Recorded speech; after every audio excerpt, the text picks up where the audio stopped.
Welcome. Yeah, I'm Elena, and welcome to How to Care for Your Body While Working a Desk Job. So, I'll be teaching this class on the subject, but literally right now. Before I prime you in any way at all, I want to do a super quick exercise that really does get to the heart of what we'll be exploring in the rest of this hour. So, how is your body feeling right now? You're in a body. You're probably looking at a screen to watch this class. Are you comfortable? Is there any way you can get more comfortable? Take this time to explore some shifts, make whatever adjustments would help you be more comfortable, like get some water, get a blanket, honestly, anything.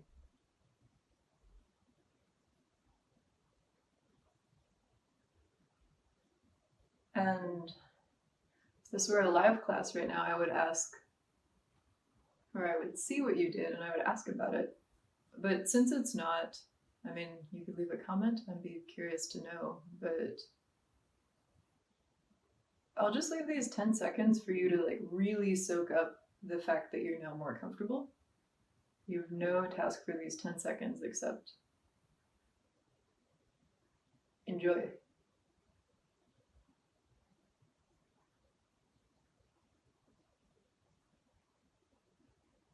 Awesome. Thanks for rolling with me through that, and we will break that down in further detail. It seems really simple, but honestly, the main things about it are like paying attention to what our body wants, taking it seriously, and remembering to actually feel the enjoyment of doing it well. Really deep principles. If you don't actually take the time to feel the felt sensation of feeling better, your inner compass gets all miscalibrated. So we'll talk about that later. So now that you're more comfortable and you've got your first taste of the course principles, I'll introduce myself and I'll introduce the course. Thanks for tuning in. Welcome to How to Care for Your Body While Working a Desk Job. I'm Elena, and I used to be a software engineer until 2.5 years ago. I quit to look for something more holistic.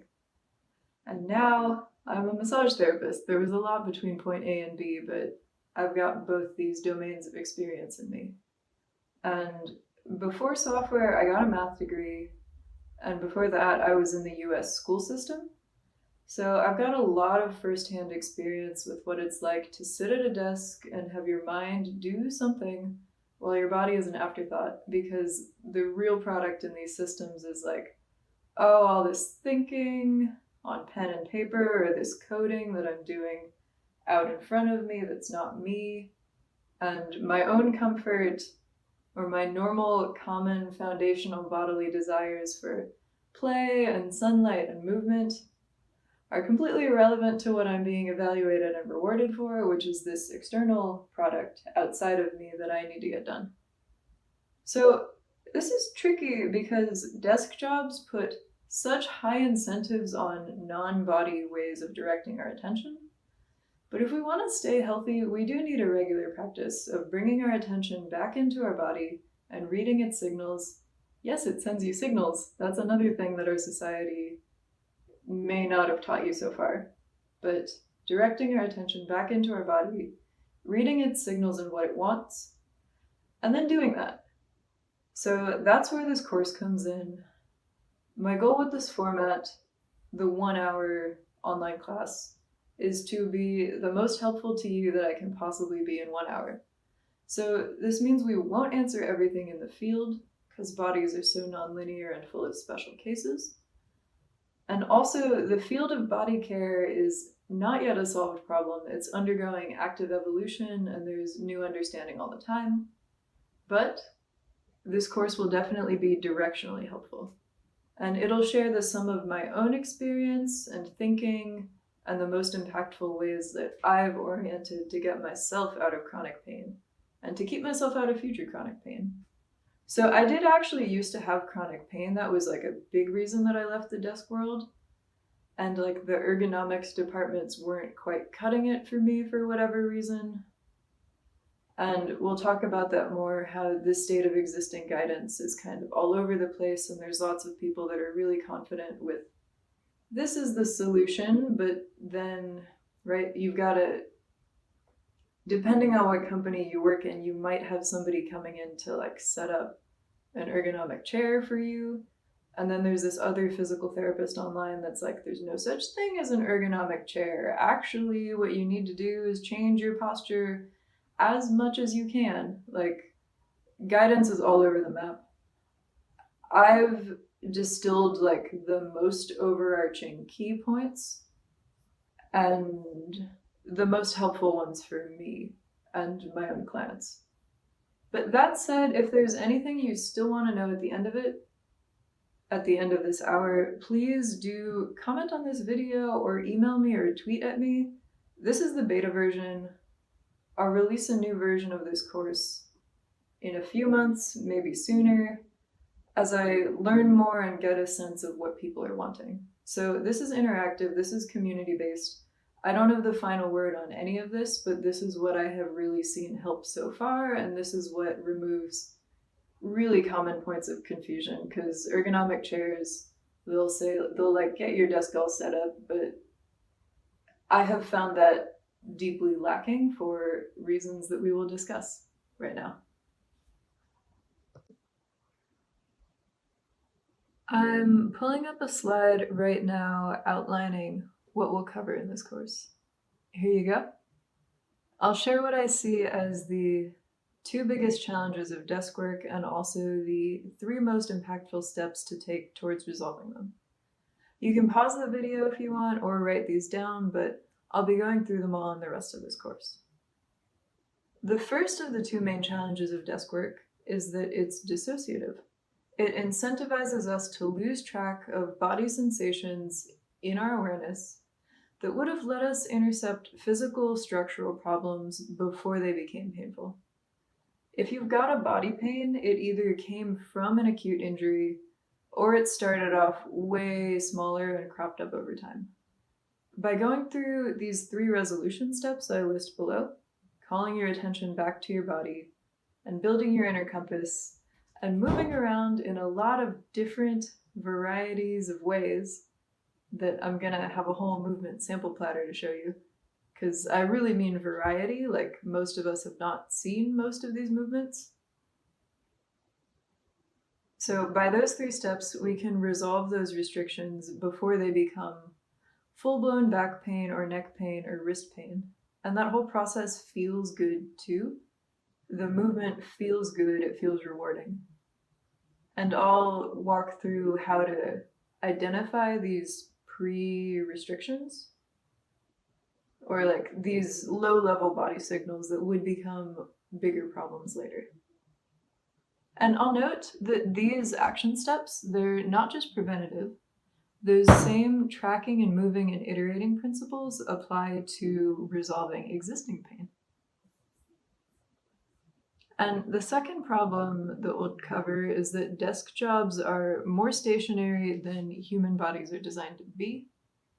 Lymph doesn't move unless you move. It doesn't have a pump. It's not like your heart. Nevertheless, it still needs to move, still needs to clear toxins from the body, so it depends on you moving in order to do that. Movement is also the only mechanism through which joints are hydrated. There's like fluid in all of our joints that gets cleared and refreshed when we move. There's no other pump doing that besides our own movements. Also, your fascia, the elastic wrapping of all of your muscles that's all over your body, starts sticking to itself unless we move and clear the crosslinks that it forms. Like, fascia is supposed to glide. That's what a healthy body feels like. So once again, movement. Still important. And we'll be supporting all of those systems and more. I'll talk about more physiological processes that are supported by those same 3 action steps. So the nice thing about these challenges and resolutions is that they all work together. Each of these 3 steps addresses both of these challenges. So honestly, if you want, you can forget the challenges and just do the steps, but I like to talk about the challenges because if you understand why you're doing the steps, it makes more sense, it's more likely to stick and feel useful and helpful. So most of these 60 minutes will be devoted to exploring these 5 bullet points. Then at the very end of this whole course, I'll include a miscellaneous catch-all slide of tips and tricks and further resources at the end. That's like an info dump of a lot of links and places to go further. We're almost ready to dive in and get started now, but there's one other piece of context I'll share first before we get really into those 5 bullet points. So I'm going to go ahead and outline the challenges of desk work, but before I do that, there's a step 0, which is getting us all on the same page that, yes, there are bodily challenges to desk work. A desk job is not the best possible work setup that could ever exist. It's not the peak of human evolution. There are predictable health challenges that desk work reliably causes, and there are equally reliable ways to avoid them, which is very good news. The fact that we're all getting those problems anyway is some like weird quirk of modern society. Like these health problems, chronic pain, just like feeling bleh, they're avoidable. So the main thing going on here and how we got into this position is that desk jobs are technical debt. That's a piece of software engineering lingo I'm pulling out to describe this. But what it means is that the setup of a desk job where an employer is like, hey, we'll give this employee a task and have them do knowledge work, we'll have them think about stuff and point and click buttons for 7 hours a day. And our ideal employee is one who only does that and doesn't ever move or do anything different or leave their desk. That hiring decision and that job design decision in the first place is a suboptimal design choice made long ago for the sake of convenience and at a later cost to the health of the employees. So if you're struggling at your desk job, your body hates it, or you have pain, or you wish you could move around a lot more, even if you like your job, but you're like struggling with it, you're not broken. That's a predictable, reliable outcome based on how desk jobs are a poor fit for the design of the human body. So desk jobs definitely have advantages, like they're easily standardizable, they're easy to track, you know what you're signing up for, you won't get eaten by dogs or have your hand crushed in any heavy machinery. But they come with real costs too, at least in their present form. These costs aren't talked about much, but with this presentation, I'm here to help you finally start paying them back and avoid incurring interest on any remaining balance you may have. Because I find the body health backlog is the hardest part to deal with, but once you know what you're doing and you've like gotten to a reasonably good place, the maintenance is actually not that hard. So that's good news. So now that we're all on the same page about how modern desk jobs are technical debt that's good for our company goals but taking a toll on our health, let's start on what we can do to stay healthy inside of them.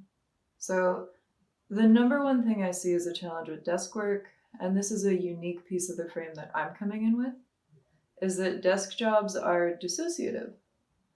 I don't think this is talked about enough because once you resolve the dissociative bit, resolving the postural structural stuff gets so much easier because you can tell what's working and what's not, you get real-time feedback, and you can make up your own modifications when the common ones don't fit you for whatever reason.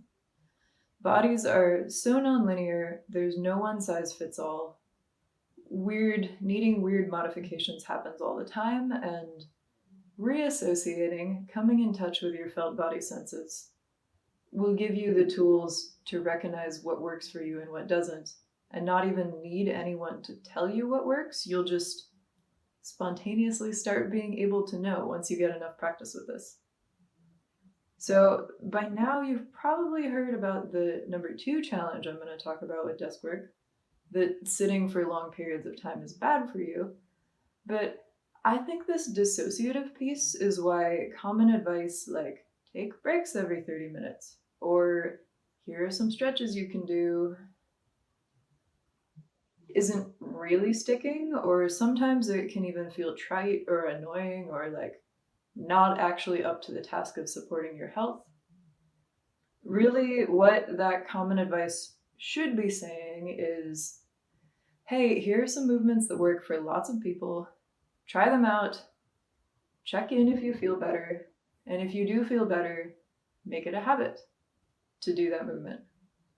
Then luxuriate in the fact that you feel better so that your subconscious gets the point too, and it can start making automatic adjustments without you needing to check in. And then keep trying more stuff and incorporating what feels better until you feel great. So backing up, if all advice was like that I just went through, why do I find that view so much more helpful? Let's start with, what is dissociation? Dissociation is actually a word used more in emotional health contexts than physical health contexts. So if you Google it, you're going to get a lot of therapists talking. Why is there that link?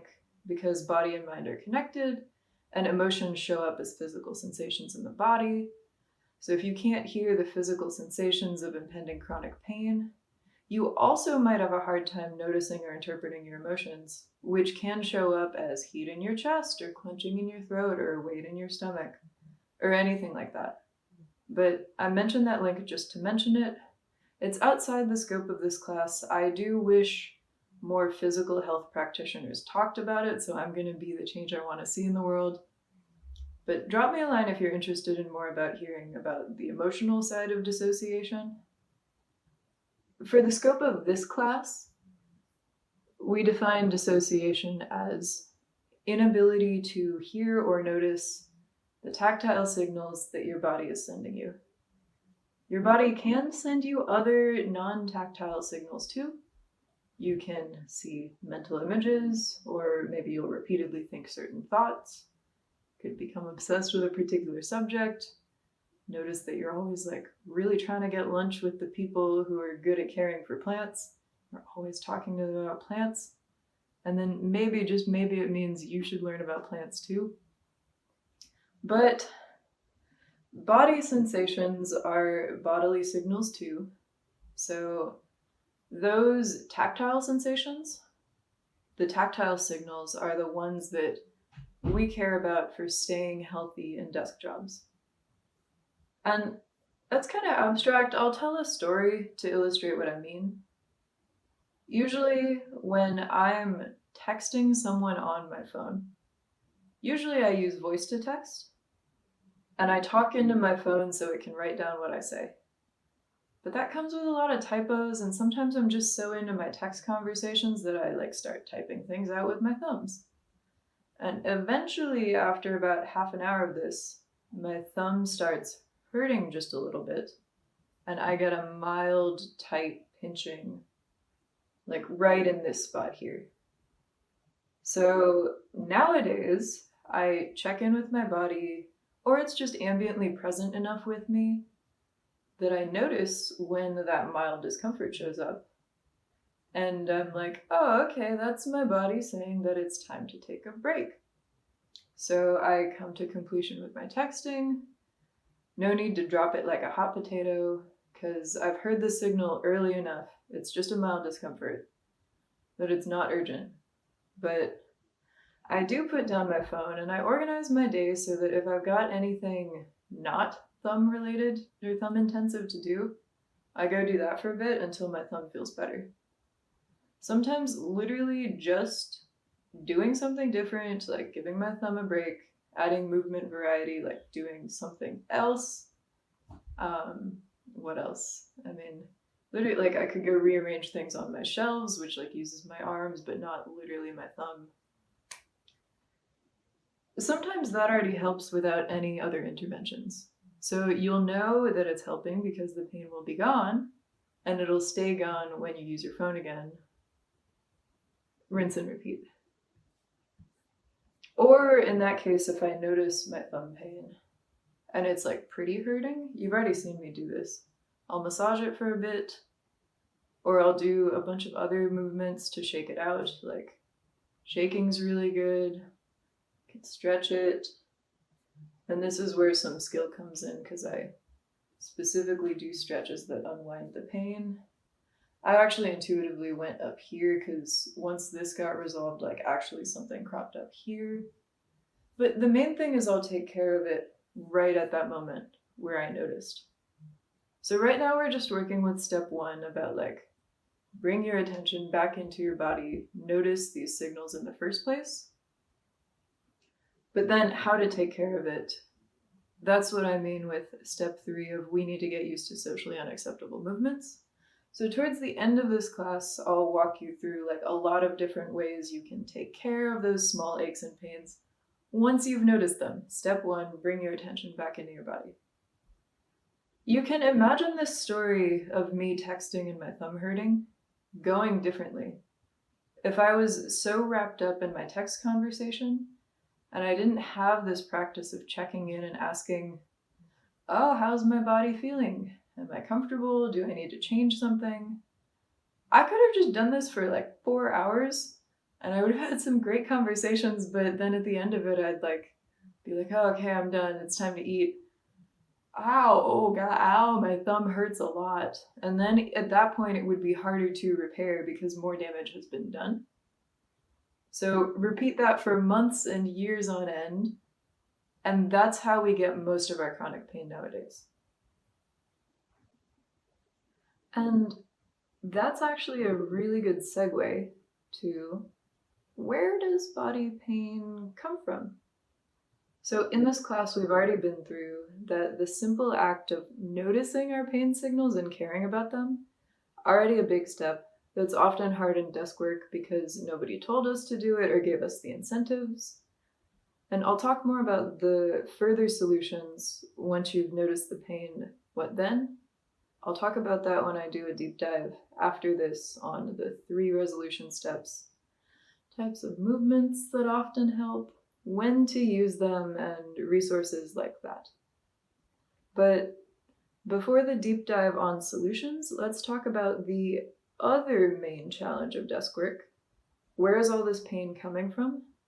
From the fact that it's so stationary. Too stationary.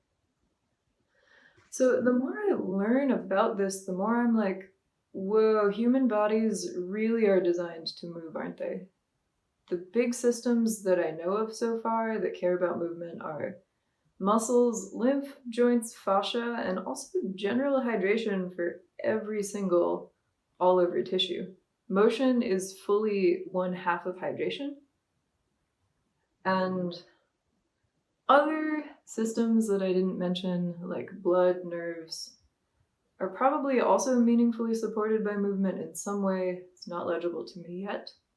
I just know that lack of movement can definitely have secondary consequences on them, where nerves or arteries get pinched due to shortened or contracted muscles, which happens from lack of movement.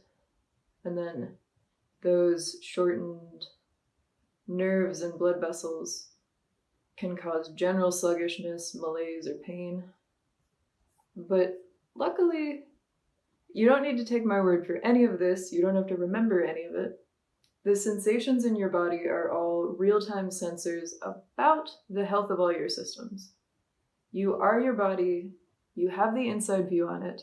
So the various interoceptive textures of your experience, like, oh, like my hip is a little twingy and cramped, or, whoa, I'm getting like a nice fluid rush of breathing through my sternum and it just feels like pleasant to be here. All that sort of stuff is produced by how all your bodily systems are doing. So if there's a dysfunction in one, you'll feel it. If there's good function in one, you'll feel that too. And an example of this that you can probably already tune into right now is muscle aches. So this was super revolutionary when a physical therapist told me this 2 years ago, but healthy muscles don't hurt. It's not that living is just inherently sort of painful. Healthy muscles don't hurt. If they do hurt, that's a sign that your muscles want some sort of change or remediation. If they don't hurt, all is muscularly well. Keep doing what you're doing. Enjoy. So, unfortunately, legible knowledge of like what sensations mean what about your body systems is still in its like really early phases. It seems like no one's really put the pieces together. Like muscle aches mean your muscles want some attention, whether from you or a body worker or through some kind of movement. But there's a lot of different kinds of muscle aches. Like I'm leaving it vague even by just calling it muscle aches. But this class is an intro class, so healthy muscles don't hurt. If your muscles hurt, they want some attention, and we'll explore how to get that to them.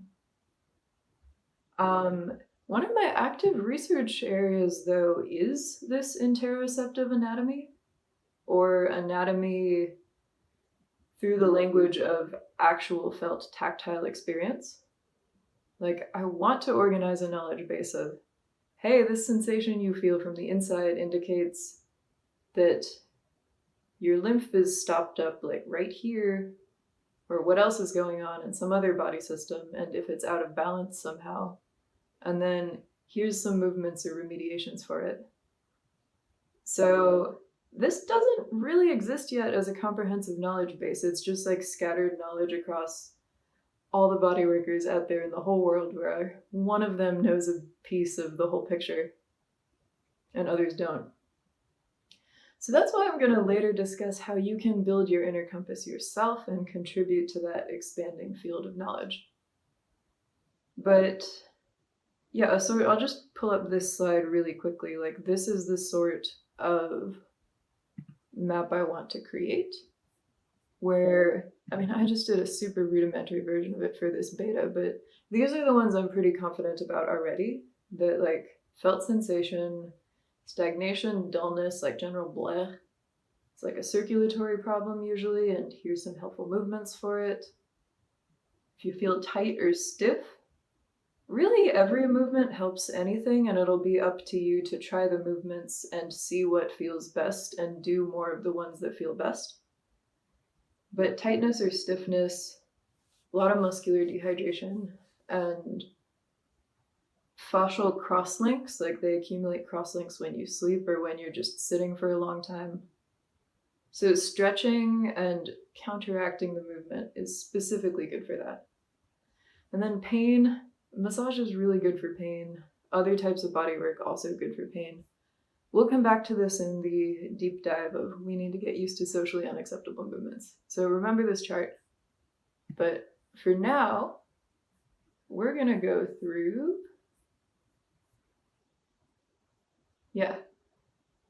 we're going to do a quick sciencey tour of the best models I've found so far for why each of our body systems care about movement. And remember, the lens that we're taking here, right, it's the like blood, circulatory, like that stuff. It's not the lens that all healing uses, but probably the most familiar to you right now. So, number one point, and I was shocked to learn this recently from a teacher of mine, but general body systems, movement is fully one half of hydration. Like everywhere in our body needs water. Whatever doesn't move doesn't get water, so we drink water. And I'll link to Kat Matlock, my teacher, and the additional resources at the end of all this. But she's a 30-year massage therapist, trigger point. She helps clients get out of like really serious, like weird injuries and postural contortions. She's helped a lot of people. She's very anatomical. And this is like not even related to bodywork, but she sends all of her clients home with it. That apparently you can drink water literally all day, but if you just sit on the toilet and don't move, if you're just sitting on the toilet drinking water, the water will go right through you and you will still feel dehydrated because it is gentle motion that actually gets the water into your tissues. And I'm curious more about the mechanisms of this, but I can imagine lots, like I guess sheer power of osmosis isn't enough to get it out there, and that like our blood doesn't do it either. Just any area that we move, and massage counts too. Like you can imagine the water flowing into those areas.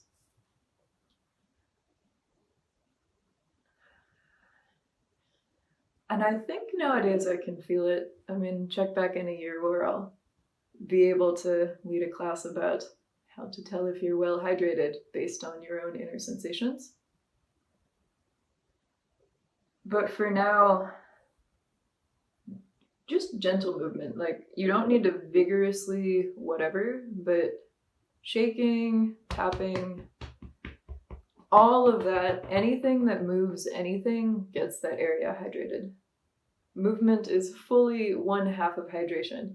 Drinking water is the other half. 2 pieces to hydration. Drink water and then move the areas that you want to get hydrated. And so that's like where our whole body cares about movement. Body systems, muscles. Why do our muscles care about movement? So one thing is muscles are designed to contract and relax. So they are not designed to contract and stay contracted. The relaxing part is really important. And the sustained contraction that comes from holding a posture, like this is my example desk work, where I'm like holding my arms out. Like there's one muscle that's just subtly on the whole time. And if you sustain this contraction, depends how hard it is. If you're like doing this for like 10 minutes, you'll probably get muscle knots. But if you're doing this for 30 minutes, or God forbid, 7 hours a day forever, you're definitely gonna get a specific type of muscle knot called trigger points, and also the feeling of general soreness. So good news, trigger points can be worked out by a body worker. Other types of muscle knots are not so well cataloged, but I imagine they also come from that sustained contraction. But this already shows its own way to intervene. Like, if you get all the way to the relaxing part of the curve, you're in really, really good shape. Your risk of muscle knots goes way down. The problem is if you just contract and then you never relax. But like if you're doing like this sort of thing, then it's been 10 minutes and you're just like, oh, quick, shake it out. Like it really seems so slight, but doing like arm shakes every 10 minutes, 20 minutes, like whatever. If I had to guess, I would bet a fair sum of money that your overall muscle soreness would go down in your arms by like 50% or something like that. God, that's an idea for a study. But like the thing I want you to take away from here is that sustained contraction is the thing you want to avoid. Get to the full relaxing part as much as you can. That's a big protective effect. And movement is important for this because whenever we move, parts of us contract and relax, like opposing ones. So if we're stationary, what's on is just on and what's off is just off. So movement makes sure we get into the full range of relaxation because the muscles can take turns and stuff like that. And second point about muscles, why muscles really care about movement, is that without enough variety of movement, muscles will literally reshape to freeze us into the positions that we're usually in. So this is good news because it'll make being in those positions easier, but it's bad news because it also makes it harder to be in any other position. If you find that you just can't get comfortable no matter what you do, it's likely because your muscles have contracted into some other less comfortable position and now they're stuck like that. So this can be unwound through targeted exercise, targeted stretching, and with a trained body worker. That's outside the scope of this course, but if you suspect that this may be you, find a massage therapist you like, see them a few times. Let me know if it got better or worse. Really shouldn't get worse. I would expect just better or neutral, and if it's neutral, that's probably an extreme case and I want to understand what's going on there. So stay in touch. Like a trained massage therapist, you should notice that feeling of I can't get comfortable no matter what I do will meaningfully improve after a few sessions. And yeah, what I demoed there, how it can be unwound through targeted stretches. So a really, really common one that you've probably already heard is that desk work. It's a lot of I'm hunching for my computer, but you don't want to get frozen like this, because if your pecs contract, they're the things that go really forward when you've got your arms out to type. So usually your pecs get short and everything in your back gets long. And here's a fun twist. Usually this means your back hurts, even though the root cause of the problem is that your pecs are too short and this is too long. Ugh. That's a fun case of trigger points. But the common computer posture is short pecs, and that's what I work on as a massage therapist. But then it means that you can't really get comfortable standing because your shoulders are always a little rolled forward. And with the targeted stretching, I stretch my pecs out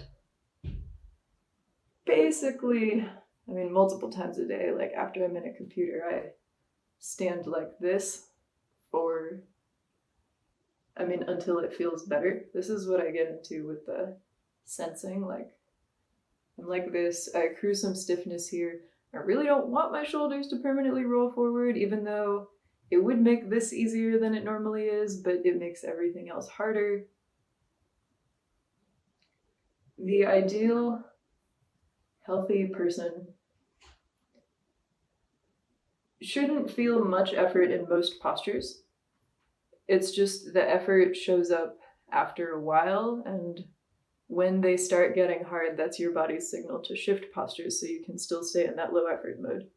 But if you've been in a very difficult posture for a really, really long time, you might be frozen like that, and that's why you can't get comfortable no matter what you do. So in that case, find a trained body worker. You can work this out with a lot of stretching and massage. And that's just one example. With sitting, you can't see my hips, but they get folded 90 degrees, and that's another thing where the counter stretches can be super, super helpful.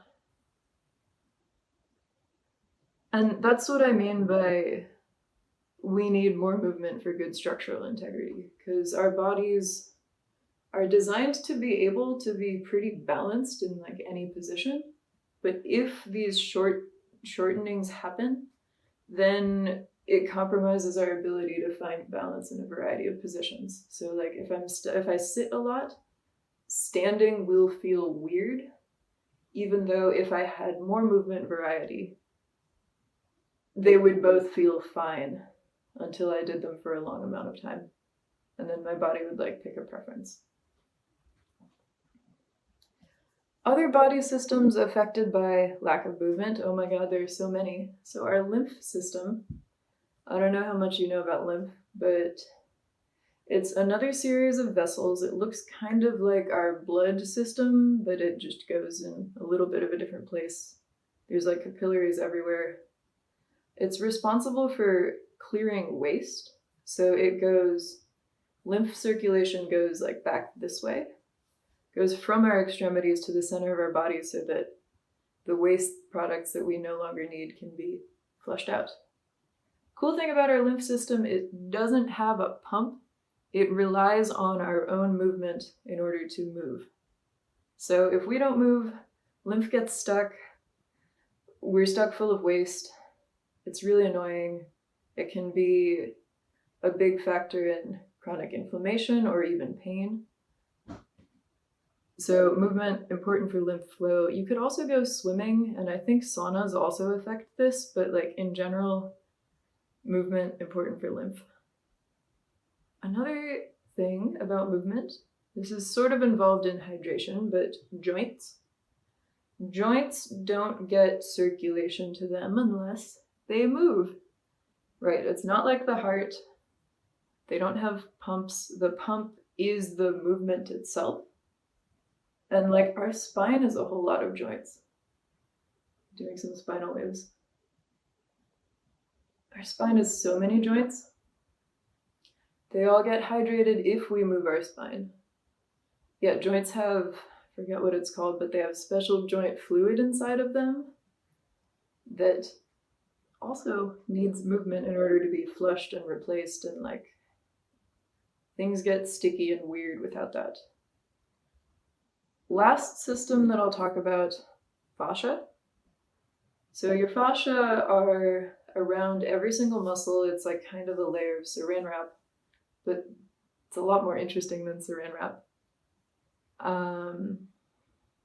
But it's around every single muscle and a continuous sheet all through your body because your muscles touch each other. These sheets slide in lots of different directions. Fascia is connective tissue.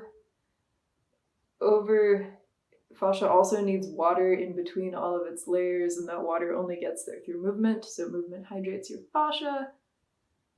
And very interesting, while you sleep, and probably also while you're stationary, the sheets of fascia that are around each muscle, but also touching each other, they grow cross-links between them. So if you dissect the fascia, it'll look like there's like specific layers, but they have a little bit of fuzz between them if you like peel them apart. And this fuzz is cleared by movement, and you want it to be cleared. You want your fascia to slide all over each other like really nicely and evenly. But if you're stationary, oh no, this fuzz gets thicker and thicker, and eventually you've just got like all this weight and difficulty to get through. And that kind of backlog is what bodywork is for. But because at that point, I mean, you may be able to clear it yourself with some like really intensive massage or specialized massage. But so much easier to clear it just by gently moving. And these like really fluid, unplanned motions, very good for fascia because fascia is so complex. Like if you just do this, that's not going to get your fascia. No, it needs everything because it's everywhere and in every direction. All right, so now we're done with giving an overview of the common challenges. So we get to stay anchored in the more fun part. We'll do a deep dive on the solutions and how desk jobs could feel so much better for everyone involved than they do now. So I touched on some of these solutions already, but in these remaining 17 minutes, I'm going to be more comprehensive. I'll fill in the gaps. So here's that slide again with the solutions highlighted. And for this bit, are you in a space where you can move around? We're going to do a few more exercises of the movements. You can pause the video and like get that sorted out. But right now we're going to dive right in. So point 1, bringing our attention back into our bodies from the outside work world. I mean, ideally keeping it there. Like there's eventually a skill you can develop where you work on stuff, but like your body is more ambiently here and part of the field rather than complete non-existence and complete external focus. But in any job, like you really do get wrapped up in stuff. And the skill is on returning. And on one hand, this is easy, but here's some more nuance and tips for it still. Because sometimes it's not that easy. It's not just like a click, it's like it feels like you're like moving something rusty or like creaky, or your like attention is like really out there and like doesn't want to come back. All that sort of stuff. And level 1 for how to bring it back is just notice, like literally just with your mind, just intention, like, oh, what is going on here? And even just when you ask that question, is there pain? Could you be more comfortable? If so, that's important. Take a moment to address it with movement or taking a break or some other means. But sometimes, even when we like ask ourselves, oh, where's my attention? What's my body like? Sometimes for me, even, it's like I check in with that sentence, but then I am noticing that it's hard to get a signal, or it just like feels far away and there's not much going on. And when it comes time to check in, I'm just like, who, where, like body, what do you mean? It's just that stuff out there that's interesting. Like, what's this? There's just nothing. And on one hand, this is good because nothing's like obviously 8 out of 10 painful or screaming for attention. But if it does come time to check in and you still don't feel much,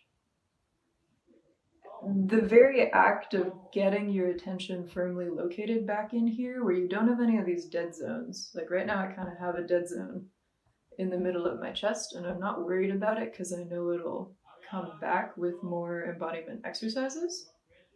But I hypothesize that this is why meditators can sit still for so long without getting nearly as pained as most desk jobbers do.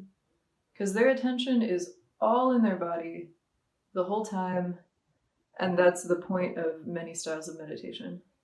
So the thing with like getting our attention back in is that the attention itself has a protective effect. It increases metabolism in its own right, and it also creates an opportunity for your subconscious to do all sorts of automatic postural adjustments, like things just click into place a little bit.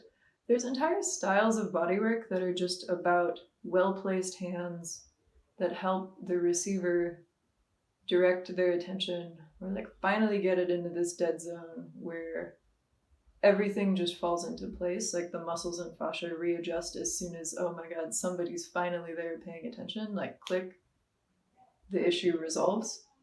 And this is still understudied, it's still frontier, but the more attention can be inside your body, or the more that your body can be lovingly inside your attention, the better it is for your overall health.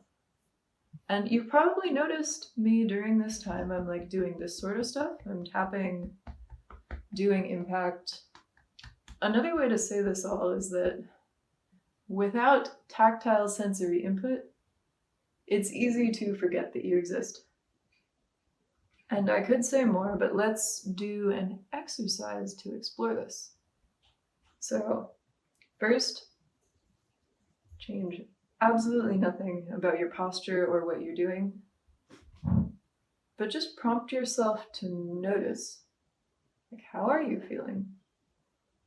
What in your body comes into your field of awareness?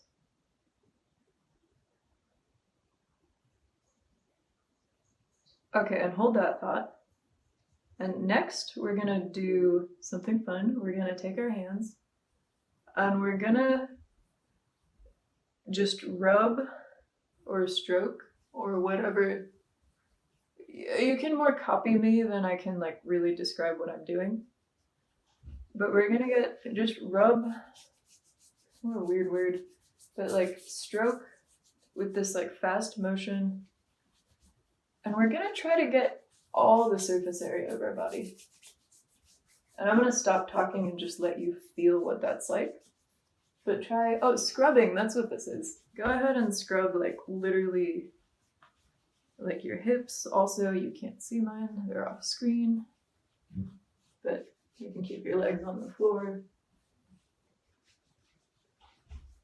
Right around now I'm at my hips, and I'm going to be quiet and let you also scrub all the surface area of your legs.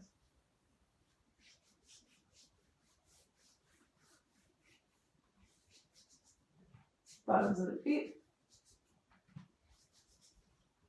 Whew. So how was that?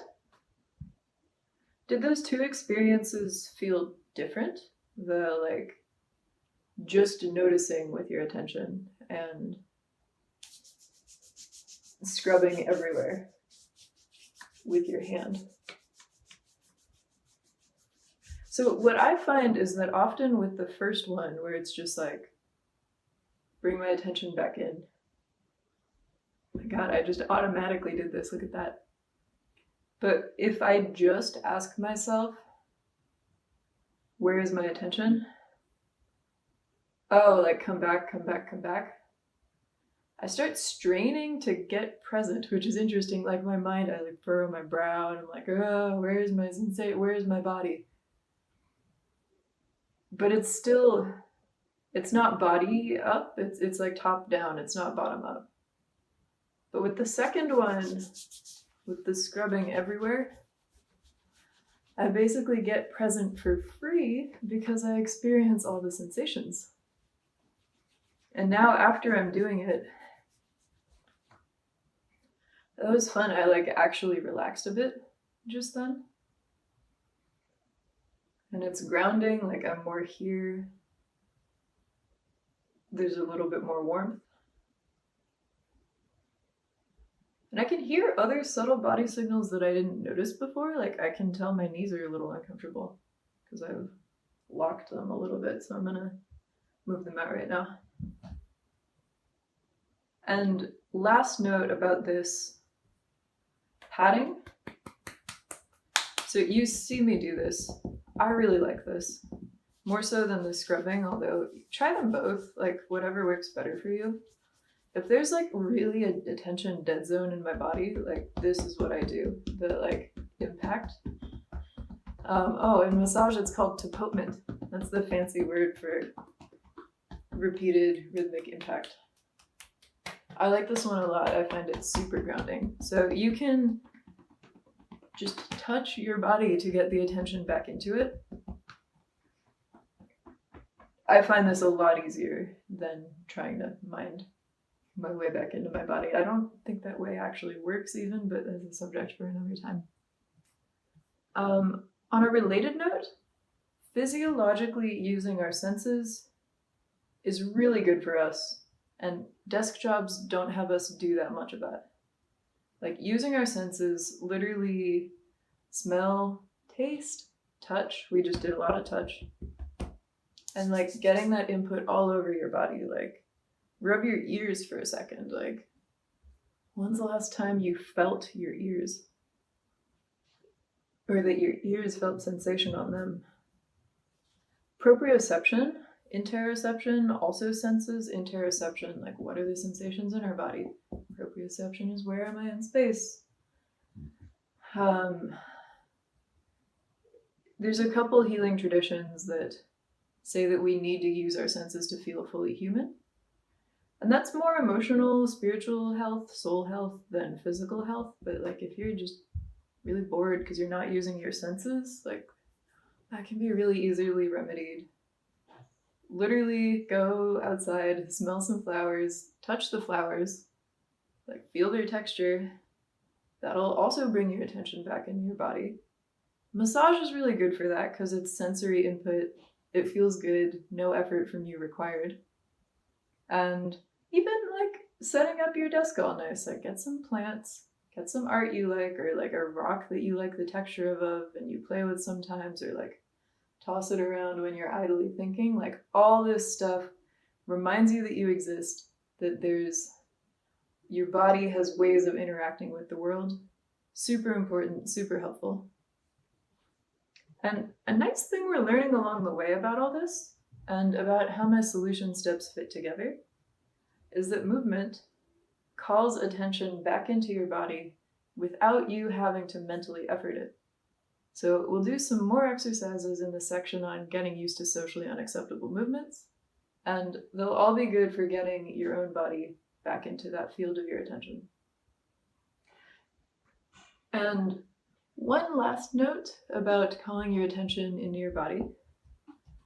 What if you try it and you find out you're in way too much pain to keep your attention there, or like it just feels bad?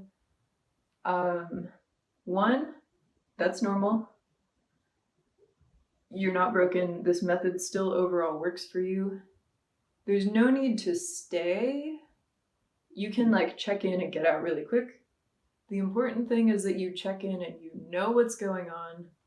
Because if you don't know what's going on, like things might just keep getting worse. But like get your read, get the signals. Depending on your overall level of health, it might feel like really great to be in your body, and like it's just nice sensations, and you're like watching sunsets and climbing trees and like thinking about your loved ones and getting this like nice warm feeling. But especially if you haven't checked in on your body much, there might be this backlog. So in the event of pain, the thing to do is to find a body worker you like, get a couple massages, or whatever modality you like. It should improve within a few sessions, so when you check in, it should feel better. If it doesn't, write me a comment, but I'm pretty sure it will. And what else? Right, the important thing is that you're checking and you're taking action based on what you find, and you're checking and you're taking action based on what you find. You don't need to be fully embodied all the time, especially if it's like actively uncomfortable in there. But definitely check on it. And if you do discover emotional challenges, because like I said, emotions share space with our physical sensations, I'll link some resources for that too in the last slide. It's not guaranteed to happen, but it very much might. If it does, focus on the more body-oriented bits of it, like the postural stuff, the like, oh, my hand hurts stuff.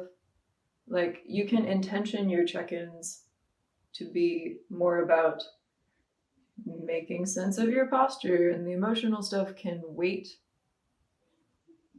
You don't have to deal with everything now. One of my teachers also said that when she started learning holistic health, she just kept realizing how many things she was doing wrong in her life, and it was really demoralizing. But the thing she recommended about that is like write a list of all the things that need to change and tackle like one per year, and then in 5 years you'll be great. And I'll just pass that along to you. All right, so on to the next section about building your inner compass. Wow, we are already at 57 minutes, so I'll invoke the fact that this is a beta version of this course, and we'll probably go over an hour. We'll definitely go over an hour. Hopefully just by 20 minutes or something like that. But what do I mean by build your inner compass? So there's two parts to this hearing your body's signals thing. First, you hear what your body's saying via sensations. You're like, oh, my shoulders are clenching. But then you have to understand those sensations and be able to meet what they want, to be able to surf them. This whole process of navigating life via the felt yeses and nos of body sensations, like noticing something's happening, figuring out what it wants from you and doing that so that you're back to your like inherently good feeling baseline state of feeling clear. That's what I call your inner compass. And I say build it because for lots of people that link between what am I feeling, like why are my shoulders doing this, and what do I do has been interfered with or simply not invested in. And that leaves us with, oh, I've got this, another example, like unease in my stomach. Is that an emotion, or does that mean I shouldn't eat this tuna salad right now? The remedy for this is to calibrate. It's actually very simple. It's pay attention over time. Unfortunately, there's not much shortcut to this except trying a bunch of stuff and seeing how it went with your full body presence so that your body can update. But by paying attention to your body, you don't even need to involve your conscious mind. You'll simply start noticing you make clearer choices. So it turns out that stomach thing means you don't want to eat tuna salad anymore. But you found this out by noticing your stomach then eating the tuna salad and noticing that it got worse. And this memory gets stored in your body tissues, and the next time you come across a tuna salad, it won't feel as appealing because you'll remember that last time. And your body sensations aren't random TV static, as many of us grew up thinking.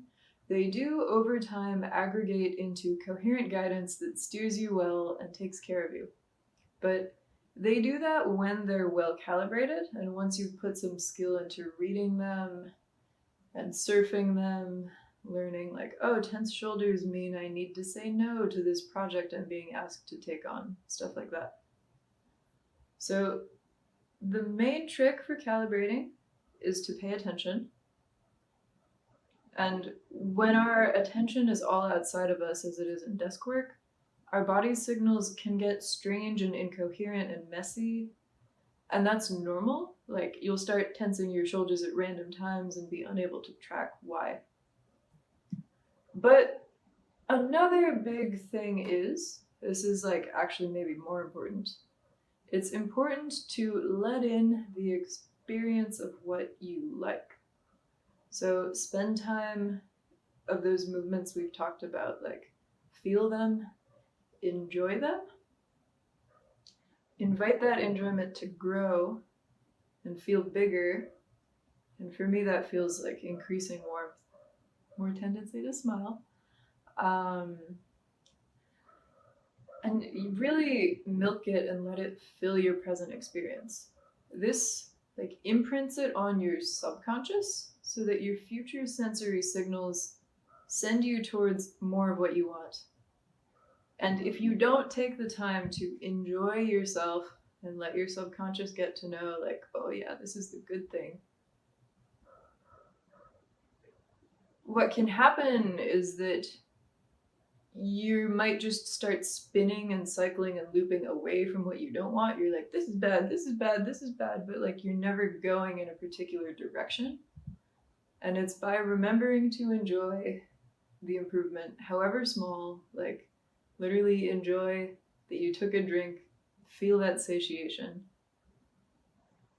that your inner compass knows what to point towards. So super important. And another piece is just, if you're in this early state where you haven't built your inner compass yet, just try stuff. Because you may not always know, using another example, what your knee pain might want. So yeah, just making a note here. If you have a body signal sensation, for example, knee pain, and you're like, here's my knee, and you don't know what it wants, you're like, okay, there's pain, but like what? What do I do from here? The way to build your inner compass there is to just try stuff and see how it feels. So try a whole variety of knee stuff. You might notice some feels more interesting than others. Try that first. And to feel what feels better and what doesn't. The more you meet initially illegible signals with a variety of things that you're trying, the better calibrated your intuition gets overall. So, in summary, pay attention to what feels good. Let in the feeling of feeling good, which is very important. Don't skip that step. And do more of what you like, even if it's something you've never heard of before. So if your key to feeling better in desk work winds up being, I don't know, like noticing a craving of yours to keep a jar of nutmeg on your desk and to smell it whenever you're feeling stressed, and you notice that like your shoulders relax and like you have this spontaneous joy filling your torso and your pain melts away, and it's like a reliable body yes for you, congratulations, you're doing it. Follow your inner compass, even if you've never heard that suggestion before. I encourage you to do what works for you. Like, especially if you haven't heard of the thing that you're doing before. This is how new science is made. We're just cutting out the middleman. The field of physical health science is still ultimately asking people for their subjective qualitative experience, and I assure you, there are enough people with random anatomical differences, for example, different rates of muscle repair, that mean that one person could possibly actually pull off slouching for hours a day as long as they do like a single back bend or a single shoulder stretch. And another person could do like 10 minutes of shoulder stretches and still be messed up by 20 minutes of slouching. And how would they know? Because they would feel different. One of them would feel fine and one of them would feel crappy. So generic rules like don't slouch are just suggestions. They don't mean anything unless you check them against your own experience and integrate what works. Follow your inner compass. Don't wait for the state of the art of physical therapy to catch up.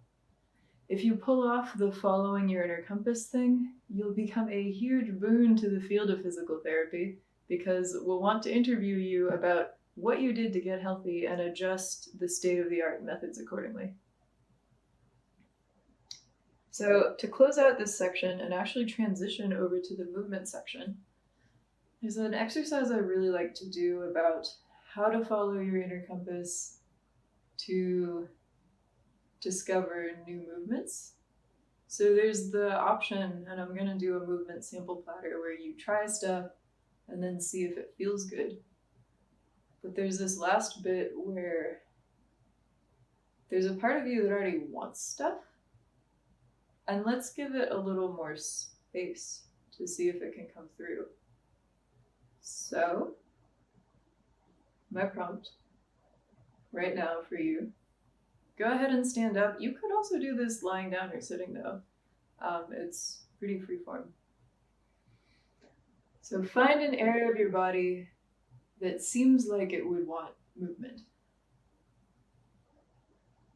I'm gonna pick my chest, actually.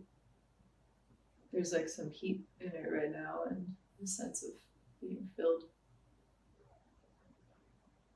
And for these next 30 seconds, how does that area want to move? Can you just move how it wants? Notice it's okay, I'm moving parts of my body that aren't just my chest, but like there's still one part that's leading specifically.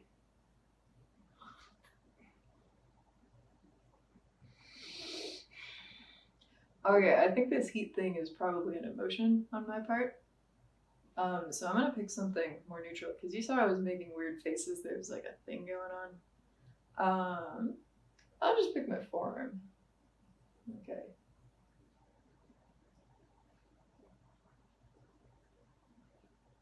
You've got 30 more seconds to explore.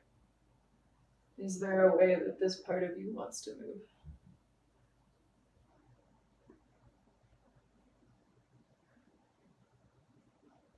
Oh, you can tell I've been typing today. My forearm, like, really, wants to go.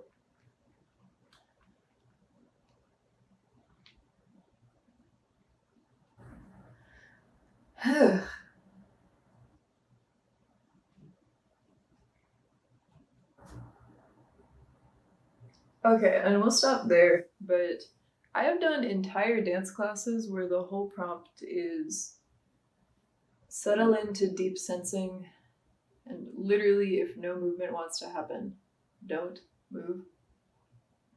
Like, stand there until an impulse comes to you. Then eventually you find impulses and go with them, and it's all fun and playful. But you can do the same thing picking a particular part of your body. And it sounds weird, right? Like, ask it if it wants to move, but for most people, like, something comes back. If you're a little stuck, you can also be like, if my forearm wanted to move, what would it do? And mine wants a massage, I guess. That's not quite a movement. No, it's a movement. I'm moving my forearm. But yeah, ask your body or a body part how it wants to move and do that. And clearly I just want to move a lot. So we're going to move on to the third solution principle, which is we need to get used to socially unacceptable movements. So why am I calling it this? Why am I saying we need to get used to socially unacceptable movements? It's pretty straightforward, actually. There seems to be this norm that if you're a perfect desk job employee, you are at your desk 7 hours a day. Maybe it's a standing desk if you're really fancy. You probably have an ergonomic chair, but maybe you like stretch sometimes. But most of the movements that I am encouraging you to do and that my teachers have encouraged me to do have not been modeled for us in society unless you're deep into anatomy and dance circles. And they might look a lot like this. Like I mentioned earlier, I'm like, oh, that was really, my back just cracked. Blah. They're like 360 degrees. They use all of our capacity. I wish you could see my lower half. We'll have to do that in the final version of this class, but right now you can't. And this is actually just me stretching out what wants to be stretched. How often do you see somebody doing that at their desk? So that's what I mean. Our bodies are designed for something that is not the current social standard. This will change over time, but for now, we need to get used to socially unacceptable movements. And I quote my teacher, Kat Matlock, from that. It's not my phrase, but I'm repeating it now because I think it's a really helpful one. So, movement principles, like one is do whatever feels good, but two is variety and also range. So what my teacher Kat says is like, what parts of me do I want to move? Any parts that you want to keep using, which is ideally everything, and it should move every direction at least once a day. It's easy to see how like just doing bicep curls at the gym wouldn't quite cut it. Like there's a lot of this fluidity.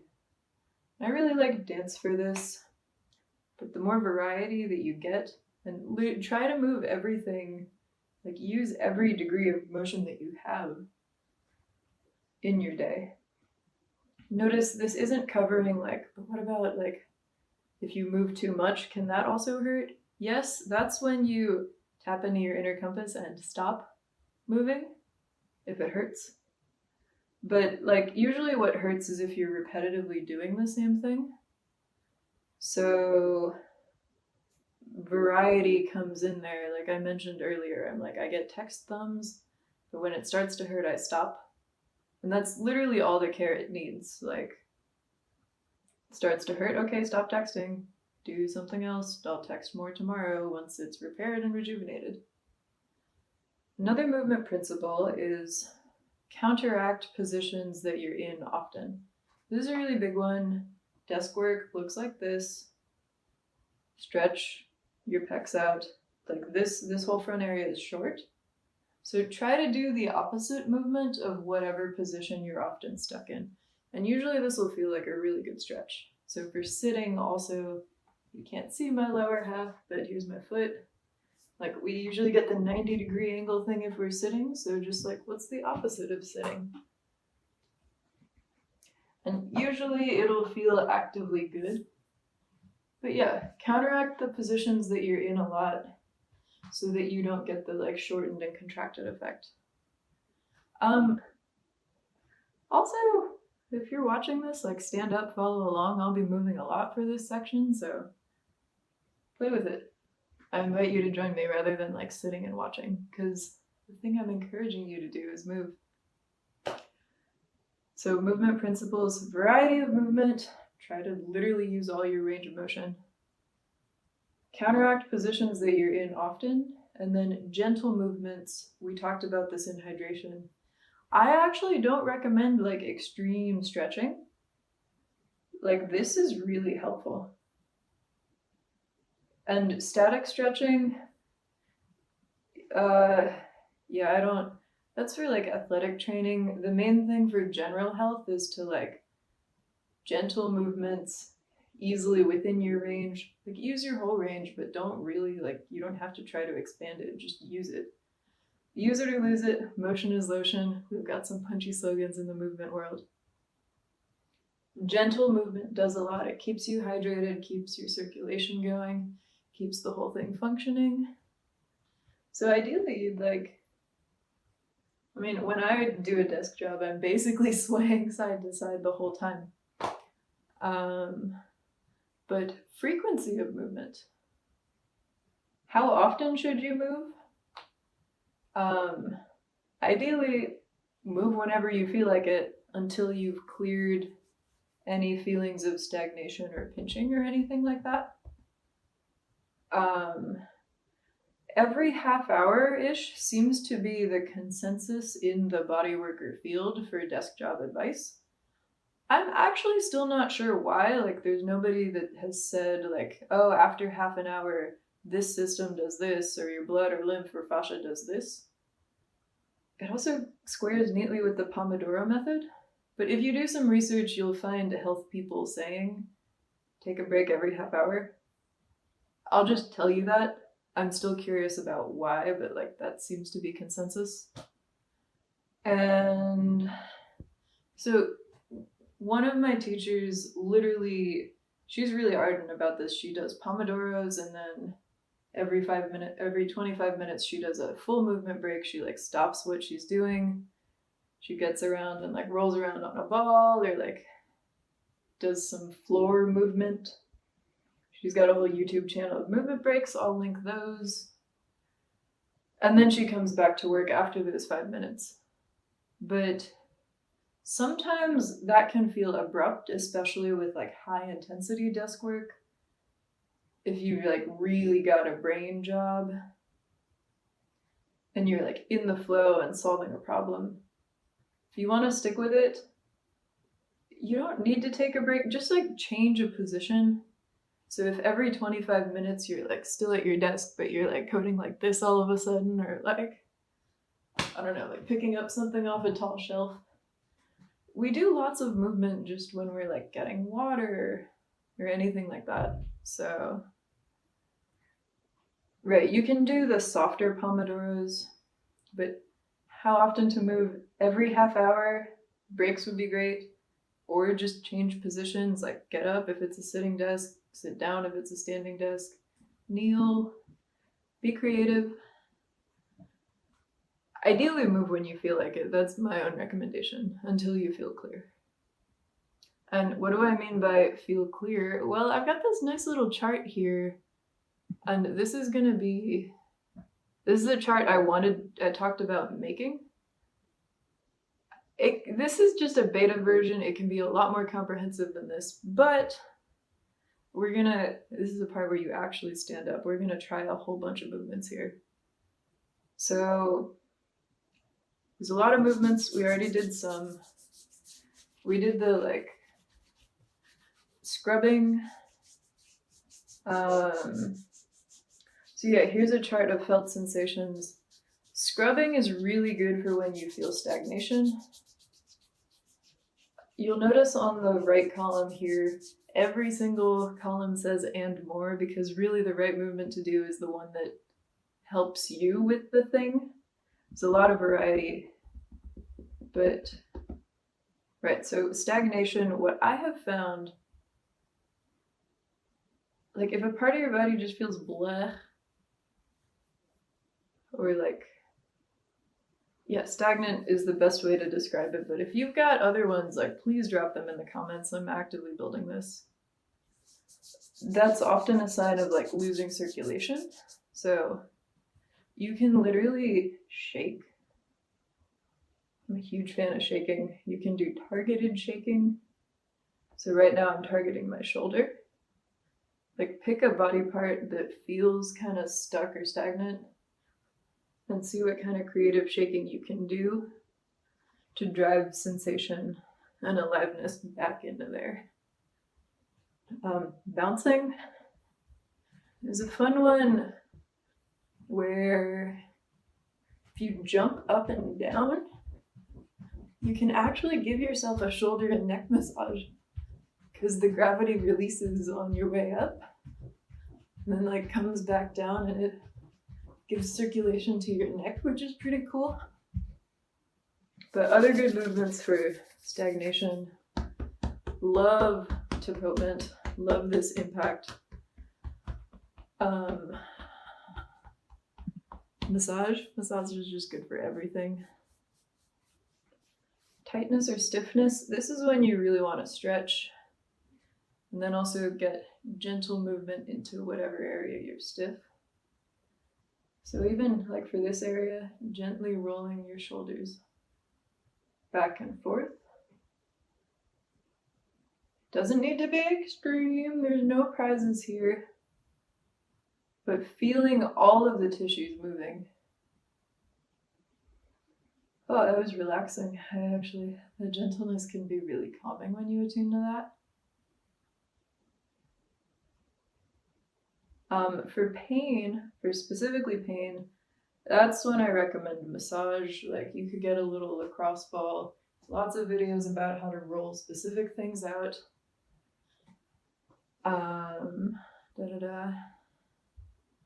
And with the numbness, yeah, I consider this a movement. If you just like feel out of it, where you're like, where's my body?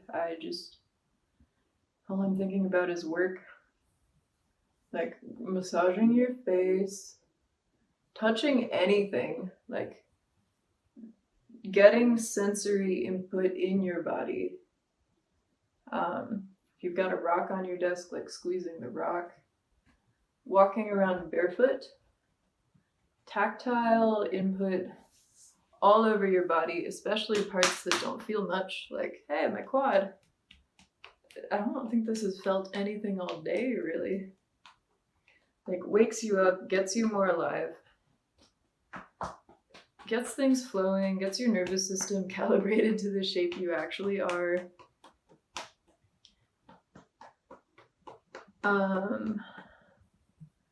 Other movement principle, last one, is get creative. So I had that chart there, but every single column said and more because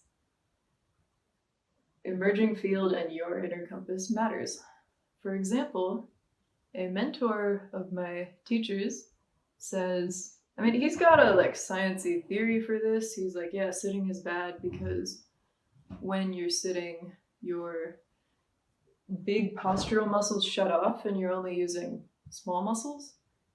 I can see that. I don't think it's that important for what we're gonna do, but he recommends every 30 minutes you stop what you're doing, you get up, you take your chair, I'm moving my chair, you literally, here's this chair, you pick up your chair, you lift it over your head, yep, and then you put it back down. You go, it's a heavy chair. And then you get back to work now that your postural muscles are back on. And I really like this one because it's pretty confronting and reminds me a bit of a person in space who can really interact with the world. Like, I don't just live in ideal land where I type stuff. I'm like, this is a chair. It's over my head now.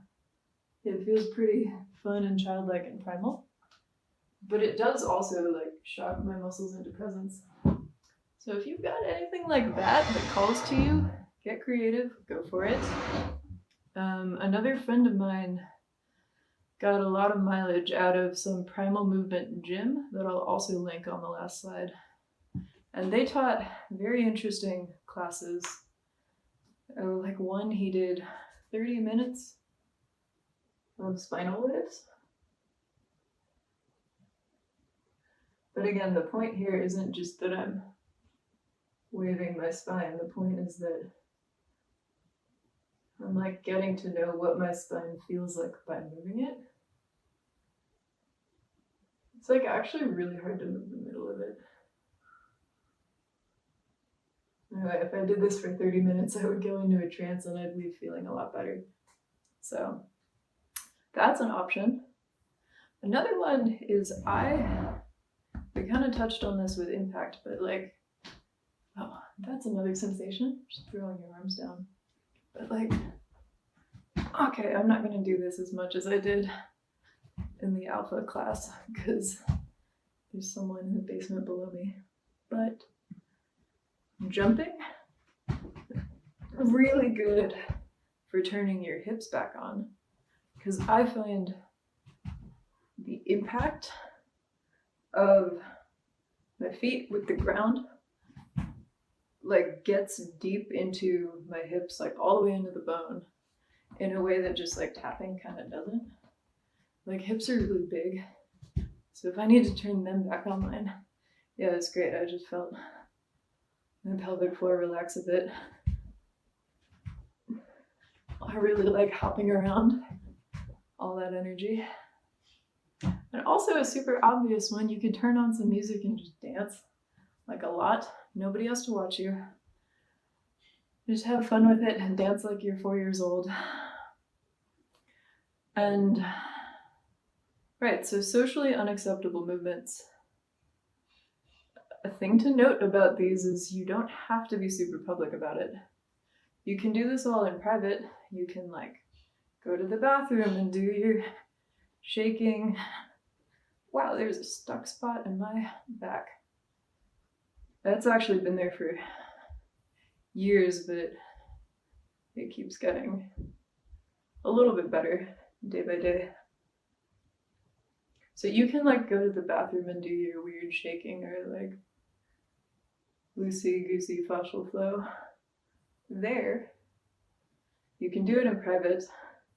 Though if you do want to be public, I totally encourage it. I would love to see more awareness that our bodies are moving creatures. I think my ideal is like if parkour was normalized in all offices, like people running around like kids. If you ever see kids moving, they don't walk like this. They've like got life about them, and they'll like run over here and then be like, hey, wait, like, mom, look at this cool thing. They've got a lot more movement variety than the patterns we tend to see ourselves stuck in. My ideal is if parkour was normalized in every office.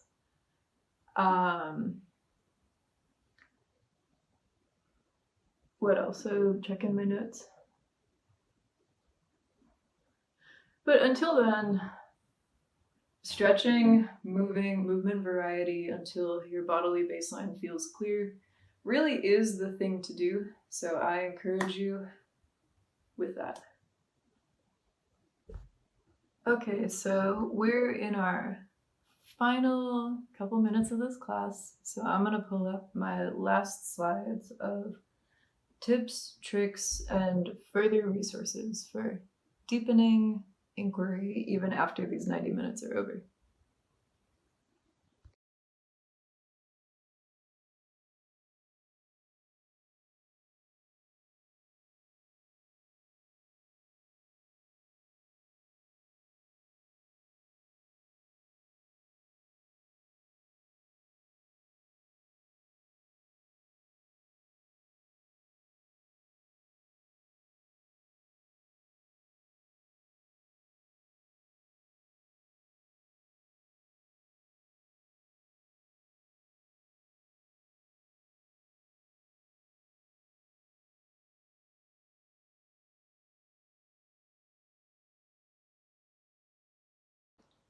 And that's a wrap. If you've got any open questions left after all this, please reach out to me either through Twitter or email or any other channel where I'm accessible. I want to hear from you. This is the course beta. I want to see what works for people. This is my best guess so far. This is what I'm putting out. But the real magic I expect to happen through iterating. And now that you've seen this, reach out in a month. Let me know what helped you and what distance there still is to go. I wish you all really great bodily health. May we all feel physically vibrant and healthy and comfortable. And thanks for joining.